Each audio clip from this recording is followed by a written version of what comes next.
distinct honor and privilege to introduce to you our keynote speaker, who is a dear friend, also a former boss of mine.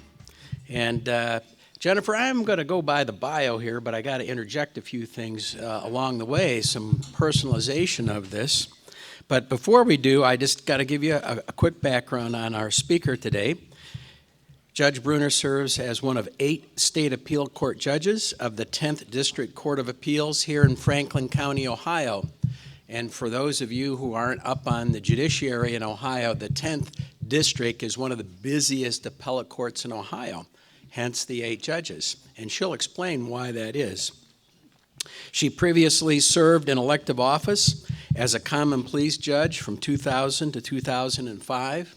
And mind you, she had just been elected to her second term as common pleas judge when she did something truly very few judges ever do. She resigned in 2005 so she could run for Secretary of State, because you could not run for a non-judicial office and hold your judgeship. Now that's gutsy. I don't care how you look at it. But she was elected in 2006. She served as your Secretary of State from 2007 to 2011. In 2008, she received the bipartisan John F. Kennedy Profiles in Courage Award for her public service. And ladies and gentlemen, that's typically reserved for international and national leaders of distinction. And the thing that really went to her credit in earning this award was the fact that we had a flawless 2008 election.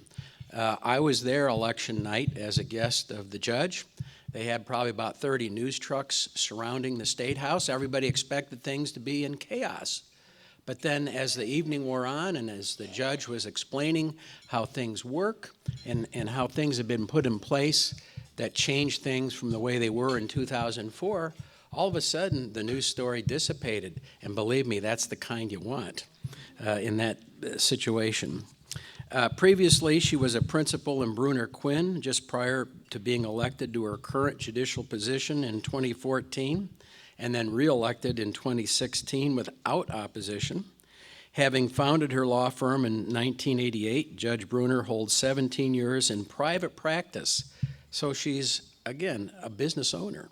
Somebody who's been there with all of you, as well as her state government experience serving as an aide in the Ohio Senate and also in the Secretary of State's office as a staff attorney years ago. Judge Bruner has assisted 4 governments with the rule of law and self-governance matters.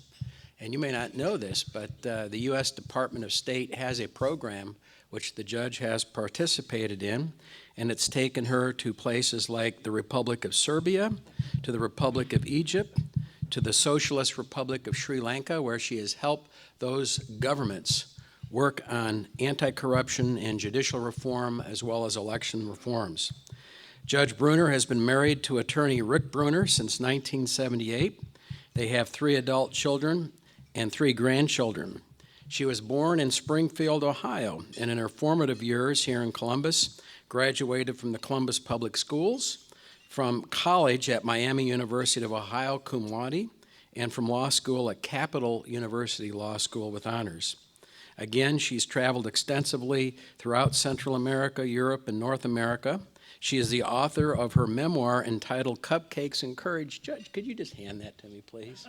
Okay, I got to put a plug in here because this book really just isn't about Jennifer. It really is about Ohio politics, and believe me, you can get it on Amazon. It's worth a read. And it's about her experience in public life and in her 2010 U.S. Senate campaign. So without further ado, it is my distinct pleasure to introduce to you your appellate judge here for Franklin County, Judge Jennifer Bruner.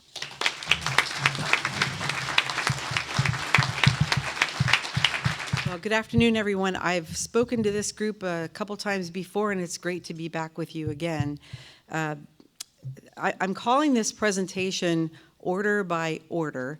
Now, you would expect a judge is going to talk about some judicial things, and I'm not intending to bore you. We might get into a couple things like the 14th Amendment, but not in a really technical way, because there are some really interesting history things about that. If you think about what today is May 1st, which is known as International Workers' Day, and you will probably see as you review the news throughout the day, I don't know about you, but my iPhone constantly goes off in these days, and I can't stop looking at it.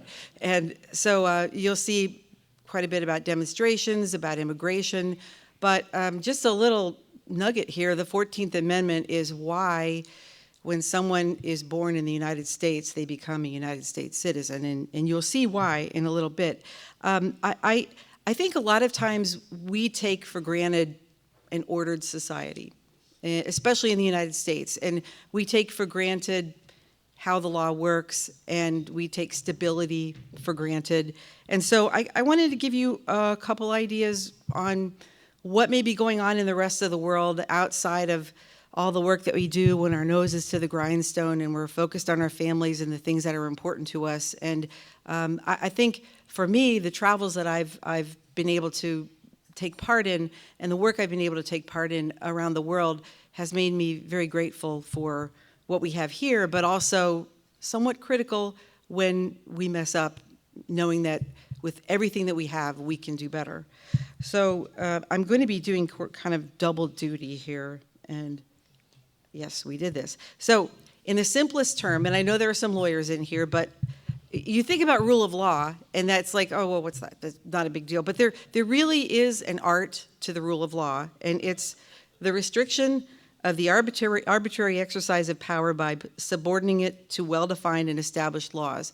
Because, you know, when I was campaigning for Secretary of State, another judge said to me, you know, democracy is really, really fragile. It's only as good as what people believe it will be.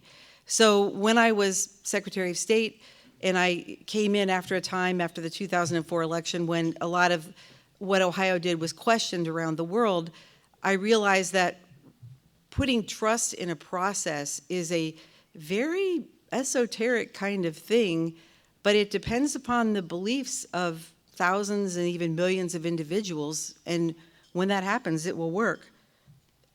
So there are actually some groups out there, one that came through the American Bar Association, that have basically 4 universal principles that constitute a working definition of the rule of law. The government and its officials and agents, as well as individuals and private entities, are accountable under the law. Because, I mean, the law is just stuff we write down, right? And I remember the first time being a trial judge, and I signed a multi-thickness order, and I realized that on my signature, that guy goes to jail. And you think, you know, anyone could say, I'm not doing that. But we have sheriff's deputies who would, if they did that, scoop them up, put them in handcuffs, and take them into the jail cell off the courtroom. But they could say, I'm not doing that. And the person running the jail, you know, when they took him downstairs or put him on the bus to go out to Jackson Pike or wherever, could say, I'm not doing that. But it's because we all believe in a rule of law that we do what we do. And so, but again, it depends on how well it's going to work as to how much we believe in it. The laws are clear, they're publicized, they're stable, they're just, they're applied evenly, they protect fundamental rights, including the security of persons and property and certain core human rights. You know, in the political unrest and division that we've seen in the past few years, and that I think we're still living in to some degree, there's a lot of differences of opinion about how strong government should be, how much it should be participating in our lives, what the extent of regulations and laws should be, and this all comes from individual concepts of rule of law. The process by which laws are enacted, administered, and enforced is accessible, fair, and efficient. The biggest thing that you see when you're doing work overseas, and even if you're doing business overseas, I would guess that many of you have probably looked at a transparency index or at a corruption index, so that you have an idea of how corrupt that government is on a particular scale, because that's going to affect your cost of doing business overseas. If for instance, my first experience was in Serbia, and it was kind of high up on the corruption scale. And, and I remember, as I would be there, I was there 4 different times for probably a total of about 10 weeks. And every time you went, kind of the more they trusted you and the layers got peeled back and you heard more and you heard more. But, Serbia was a non-aligned communist country, but even in their constitution, because I did read the entire thing when I was there, the right to labor unions exists in their constitution. But yet when foreign businesses would come in and provide much needed jobs, because in 2012 when I was there, the unemployment rate was 25%. The people there would insist upon being able to unionize even a small office of 5 to 7 people.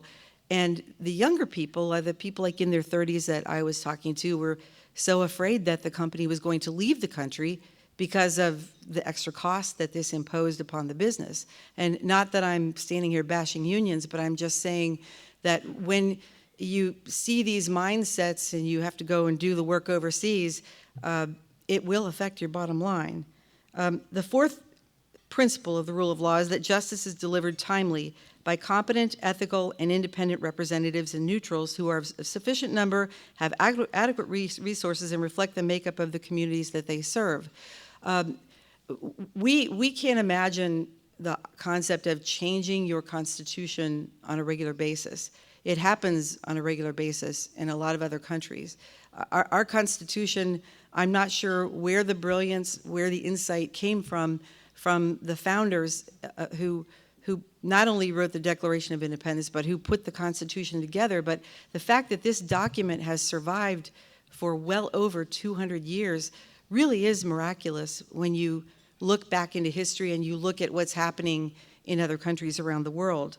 But you'll see that we balance things here with the 3 branches of government, but the judiciary, I find in anti-corruption work that I do in other places, is the key and the backbone to stemming corruption if it's a strong judiciary.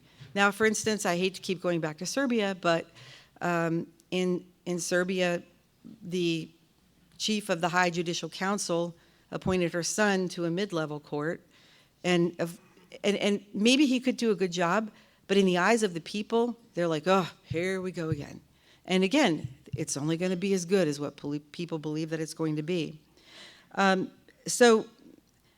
can skip this one, but these issues, so I'm saying rule of law really is something that, after you hear what I have to say today, you'll probably drive along and think, oh, well, there's a rule of law issue here now that I didn't even see, and there's a rule of law issue here, because everyone really is a stakeholder in the rule of law.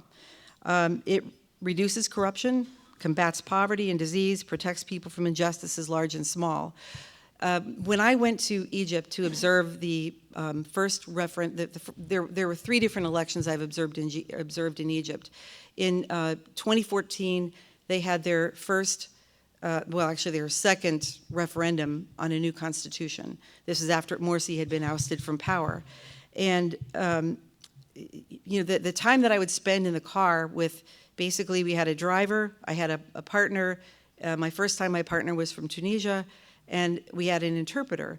And the interpreter, especially this last time I was in Egypt, spent so much time telling me about just life in Egypt. And even among the other people who I was with, who were doing the observation as we were going through our orientation, some of them had actually a lot of experience in the Middle East, and they were just astounded at how much Cairo had basically declined, and the absolute grinding poverty that they had not observed 20 years before.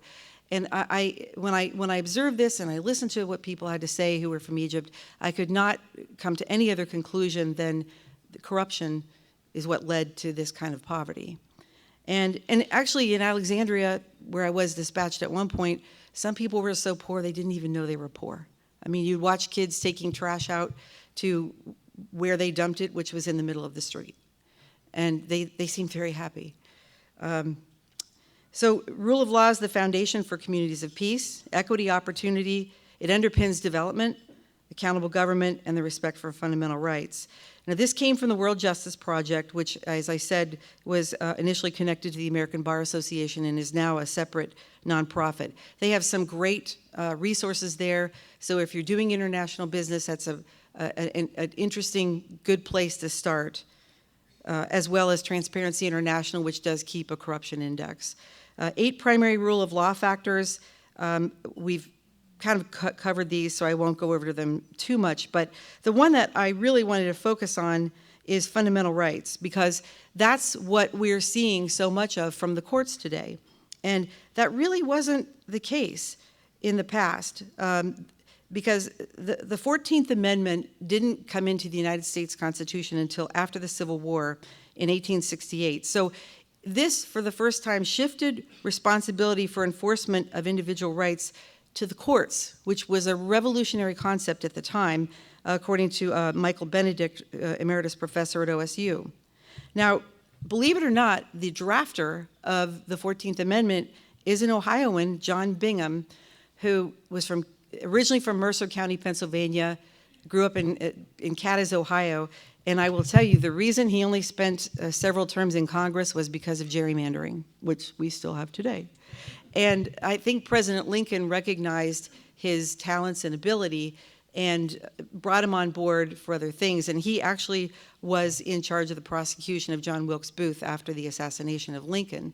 But he did see the 14th Amendment all the way through. Now, at that time, it was the Republican Party that was very staunch on anti-slavery and the rights of the slaves that were here in the United States.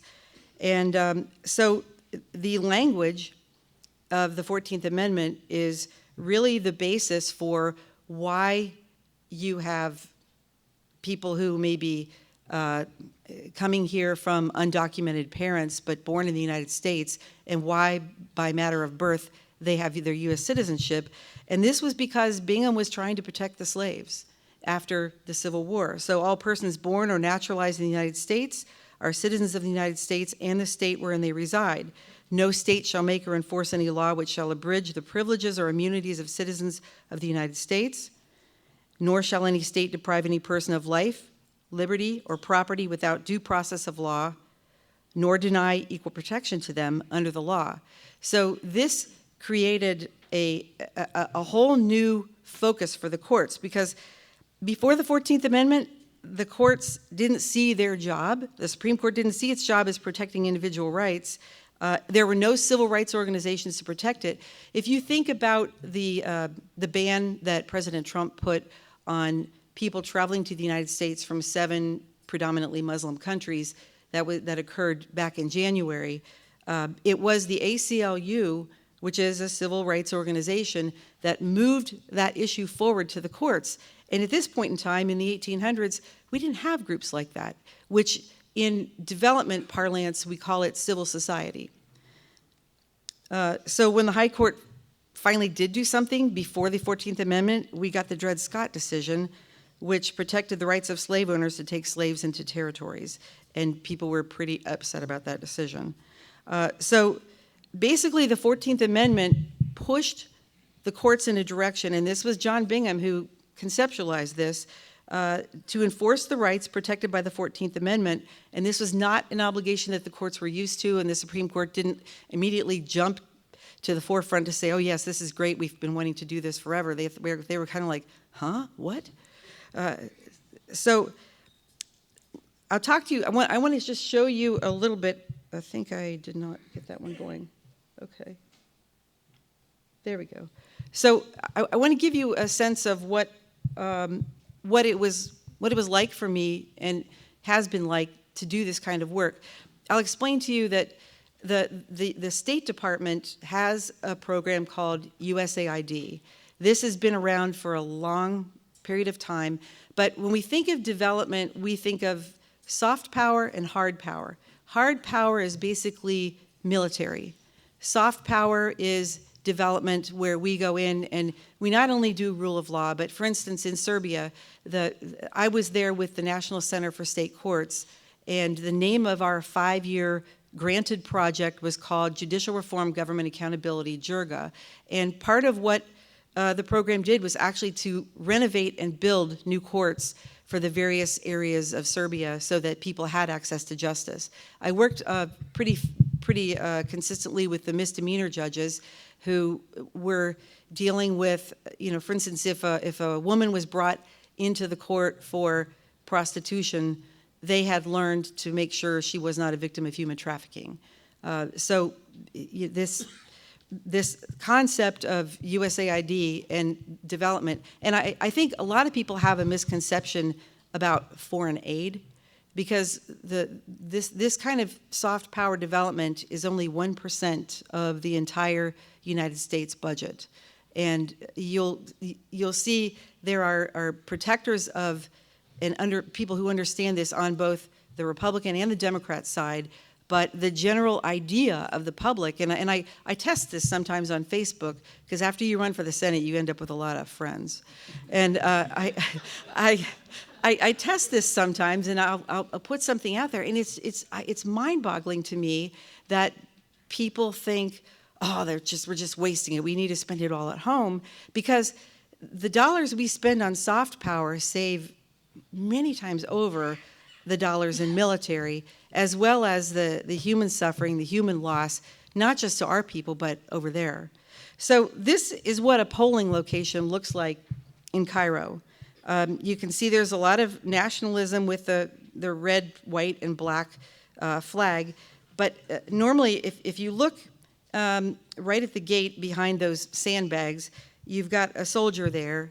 So normally they have the police officers outside the polling location and the soldiers inside the polling location. And interestingly enough, it is the judges who actually run every polling location. And I think it's kind of ironic, because in the Ohio Revised Code for our elections here, the person who's in charge of the polling place is called the presiding judge. But in Egypt, it's literally a judge.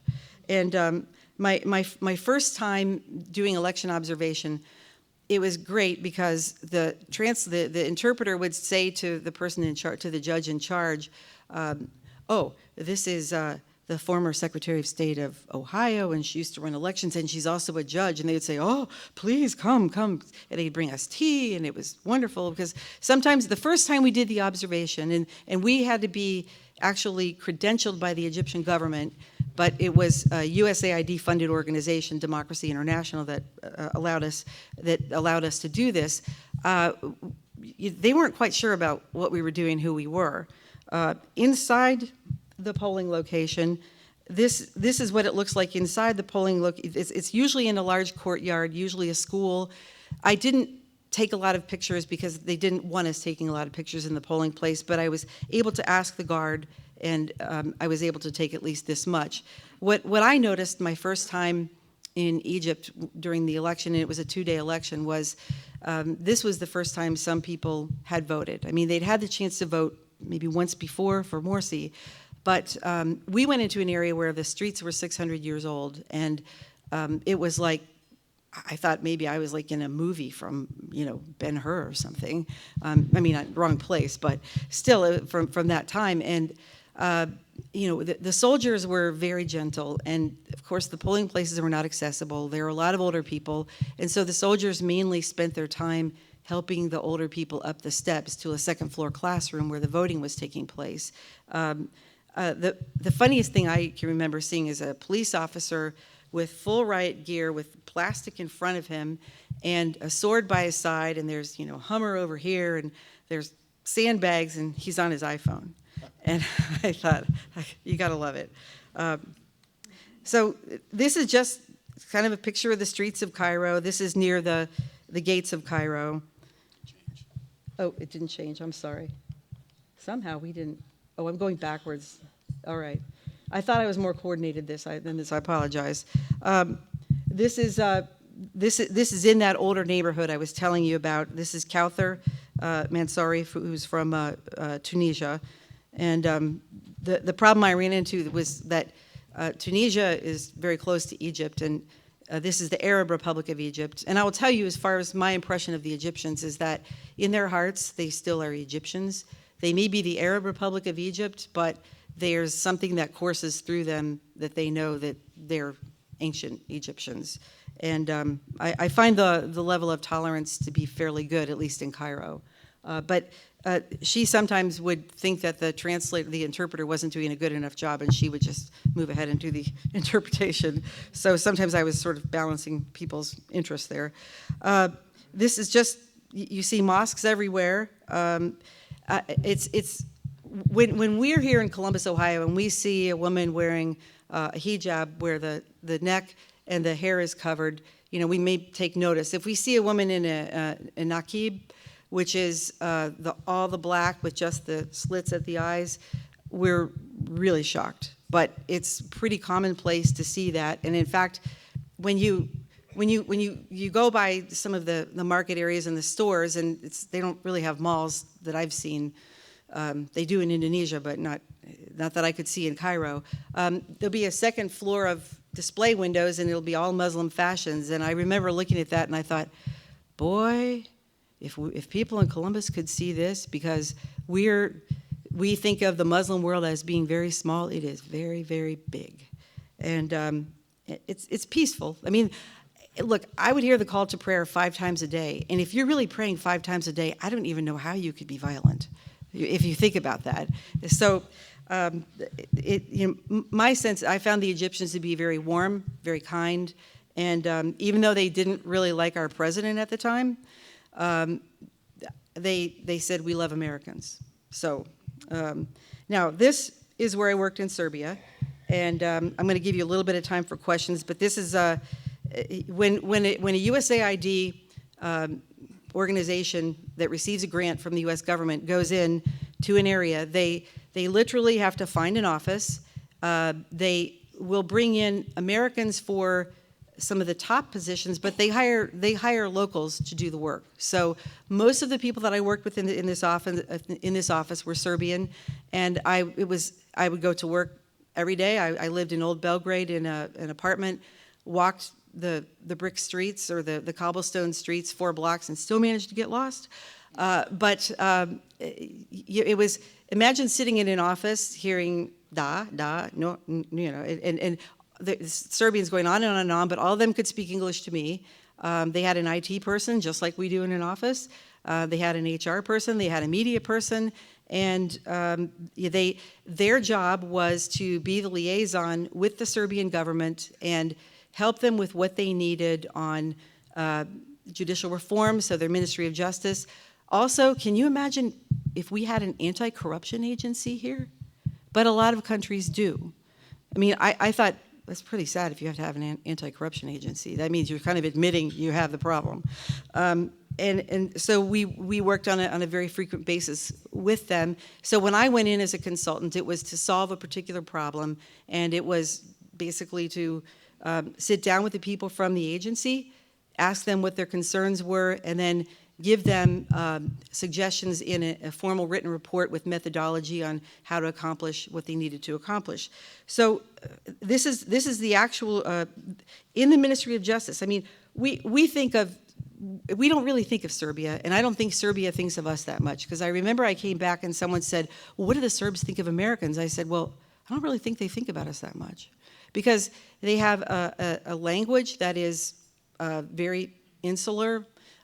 It's in Cyrillic, and unless you can read Russian or Serbian or some kind of Cyrillic, it looks like gobbledygook to you. It looks like that in Thailand. It looks like that in Vietnam. It looks like that in a lot of places. And so that becomes a big barrier right then and there. Fortunately, I took 1 year of Russian, and so when I got lost, I could at least read. When I called, I said, where are you? They said, where are you? I said, Novograd Muzei. They said, oh, National Museum. Okay, well, here's how you go.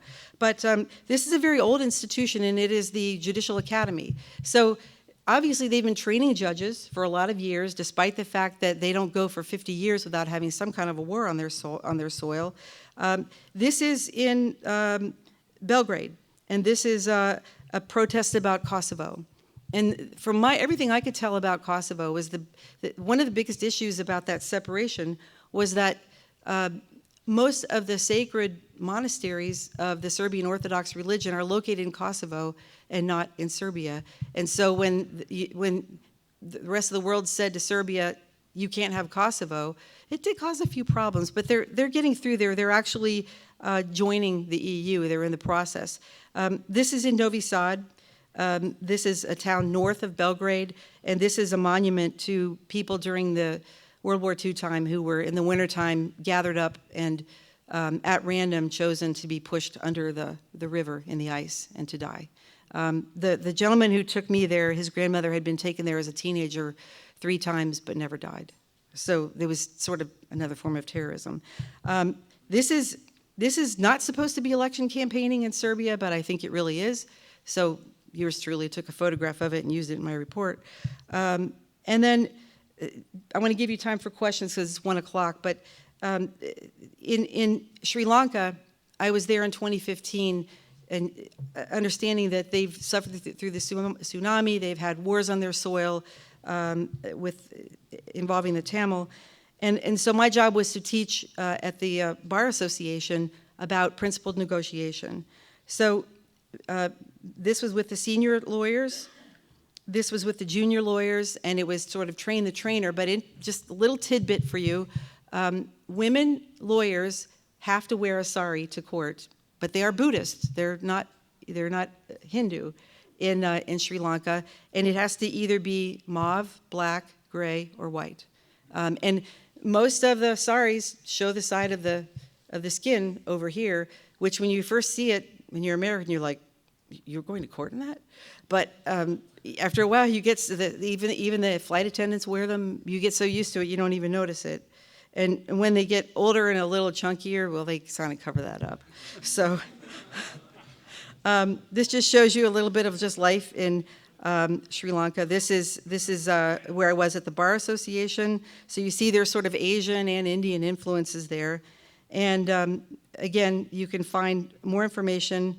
And I did get a little downtime in Egypt, so I thought you might enjoy that picture. So again, but to wrap this up, you see, we have it down pretty well here. And even though things may be disruptive because of our politics from year to year, we're not struggling as other places are. And the work that we do in some of these places that's more than military will give them a foothold to have the kind of quality of life that we have here and that we're so fortunate to enjoy. So thanks for having me today, and if I can answer questions, I'm happy to. Thank you, Jennifer. We have time for 2 questions if they're back there. The question is, are we stuck with a 2-party system? I certainly hope not. I can only look to what's going on with Ohio right now. But let me put it this way. When we think about the term partisan, that means political party. Bipartisan means 2 parties, and nonpartisan means we're acting outside of parties just basically for the greater good. A lot of people think bipartisan is good, but sometimes the political parties cut deals. And on things like this, about having additional parties, clearly political parties cut deals on things like that. What I saw in Serbia was, and many other places, you not only have different political parties, but you have coalitions between political parties. And I'm thinking that perhaps with gerrymandering being at least eliminated in the state legislative races, that will at least get a toehold on being able to feel less threatened by the development of outside political parties. Otherwise, my concern is we're going to lose a lot of young people, because I think a lot of young people look at political parties and just, especially millennials, and think, ooh, whoa, what's wrong with them? Because there's corruption in political parties as well. And even in minor, major, but I certainly hope so. I think it would be more representative of the diversity that we really have become in the United States. Any other questions? Yes. Can you address your opinion about the Constitution? Should it be? It's very well written with forethought, but should it change with times? The question was, the Constitution having been written with a lot of forethought, should it change with times? I think that it has. I mean, we've amended it over the years. We've actually, our courts have interpreted it for the times. If you look at the decision of the Supreme Court on same-sex marriage, Now, there was a supreme division between the court on that case, but I, for one, was surprised that it happened that quickly. But I think that our Constitution, it changes when we amend it. It changes to some degree in how we apply it, but it seems to have held together for our country, and I think that is sort of the miracle of it all. And when I look back to it, I as far as being a judge, what I love about being a judge is I realize that my tool is words, and with words I help people, and that sort of, I think, summarizes the rule of law as well. So thank you so much for having me today. Jennifer, wonderful program. This meeting is adjourned. Thank you.